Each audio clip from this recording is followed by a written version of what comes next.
কোনটা কোন করছে তো বোঝে নাই। আমার নবীজির কোলের মধ্যে ছোট্ট সাকিটা নিয়ে আমার নবীজির সাকিটা পিছনের দুইটা পার মাঝখান বরাবর, ওলান বরাবর, দুধ বরাবর।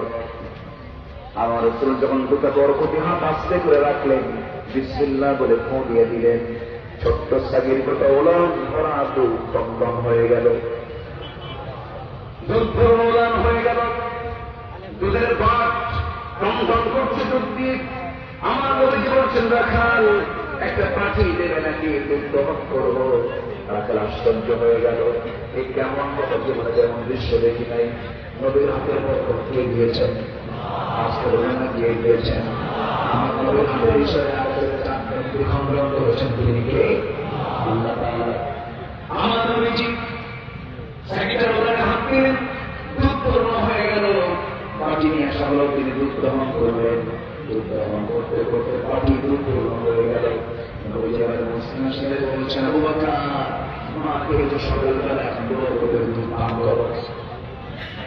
সাইয়েদনা আবু বকরের হাতে দুধের পাটি দেওয়া হলো, দুধ পাত্র হাতের মধ্যে নিয়ে বিসমিল্লাহ বলে পান করা শুরু করলেন। দুধ পান করতেছেন, পান করতেছেন, থামাতে নাই।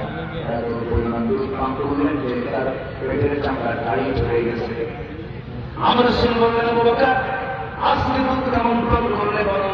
তিনি বলছেন, ইয়া রাসূলুল্লাহ, জীবনে দুধ পান করে আজকের মতো তৃপ্তি ভরে স্বাদ নিয়ে আমাকে আমি জীবনে কখনো পান করি নাই। এত দুধ খাই না, এত দুধ পান করলে আমার চোখে রক্ত করে দেখি, বাকি দুধ তো কমে না। রাসূল বলছেন, আবু বকর ওই পাত্রের দুধ কেউ কমাতে পারবে না। এখানে যারা আল্লাহর কিছু বান্দা হাজির হয়, কেউ দুধ কমাতে পারবে না। যতক্ষণ আমার ক্ষমতার সঙ্গে হবে, রাখালকে দিয়ে দাও, রাখালের হাতে যখন রাখালকে তোলাও, রাখা পান করো। সে বিসমিল্লাহ বলে, রাসূল বিসমিল্লাহ বলে দিলেন, পান করতে বসে দুধ কমে না।